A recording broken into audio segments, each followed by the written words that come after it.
Oh, what's going on, guys? You're with me, Kyle Livingston, professional illusionist. We also have Samantha Bowen. Today we're going to show you what it takes to be psychic.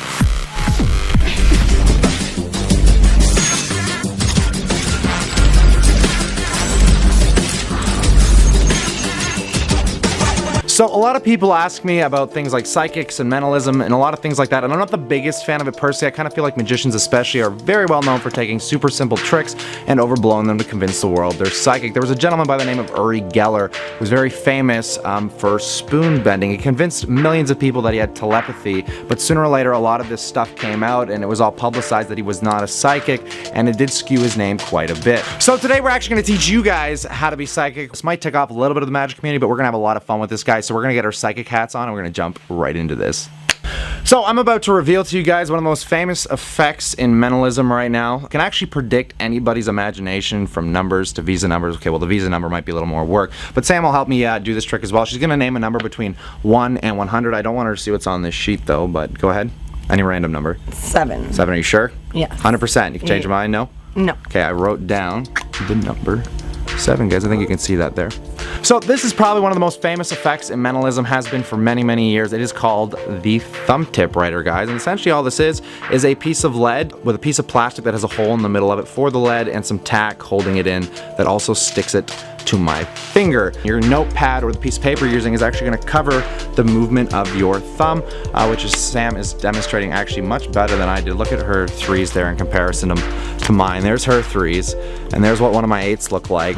She's actually never used this before, and she already can do it better than I can. So this is a really fun effect you guys can do with your friends. I really hope you enjoyed this one. We're going to jump into one more really cool one. Here's the last mentalism mind reading effect I'm going to teach you guys. I'm going to ask Sam but 3 questions, and I'm going to see if I can't figure them out on my little prediction note here, where I'm going to write down my first prediction, which I'm going to try the best of my ability.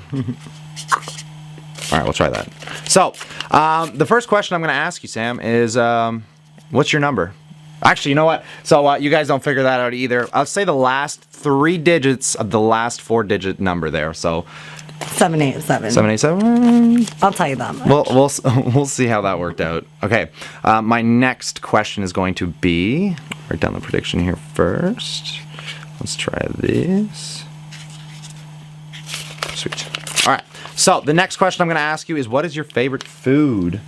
Pizza. Food. Pizza. Okay. It wasn't too bad. I mean, it's not the hardest thing to figure out. There. I think this one will be an easy one too. But what's your favorite color? Boom. Red. Okay, that wasn't too bad. Let's see how we did, guys. I've got all my predictions up on this table here. I'm going to bring them up to Sam. She's going to open them one at a time. We're going to see what we ended up with here. I don't want to touch them too much. I think I'm cheating. I might help you open up one of these. Here, we'll see this one here. So, we got favorite color. I'll show the camera there. Red. We got the phone number, guys. Except it's missing the last digit. No. And the very last one.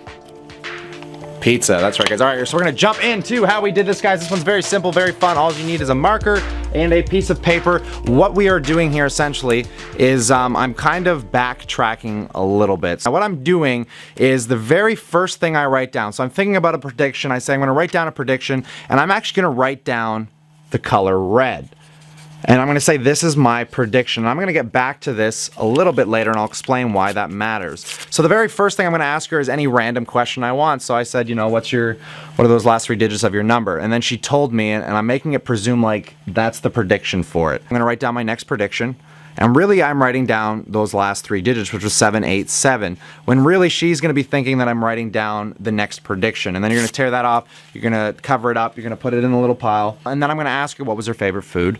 She's going to say pizza. Now, this is where it's really important, because I'm going to say, okay, I'm going to write down one more prediction. We're going to hope that I get this right. And you want to act a little snide about it, like you predicted it right, so they're not really focused on what you're doing here. And I'm going to write down, you know, pizza, but really she thinks I'm writing down her next prediction, and I'm going to crinkle it up and I'm going to put it here. Now I'm going to ask her what is her favorite color, and this is going to finish up the backtracking, because she thinks now she's answering the question to what I wrote down, but really this is the important part, is when I wrote down red. I'm hoping she's going to say red. I could be wrong. Sometimes you can be wrong. You want to ask very basic questions, like maybe what's your favorite color, red or blue? And then they'll say, hopefully red. Now, even if you get that wrong, it's still going to look incredible, because the rest of these are going to be right.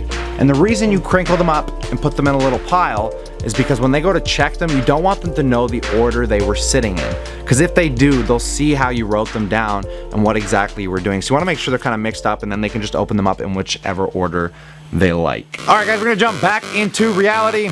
All right, guys, if you enjoyed this episode, if you liked Sam, if you liked any of these tricks, remember to drop me a like, follow me on Facebook, YouTube, all that fun social media stuff. And until next week, when we read Donald Trump's mind, I will see you on the flip side.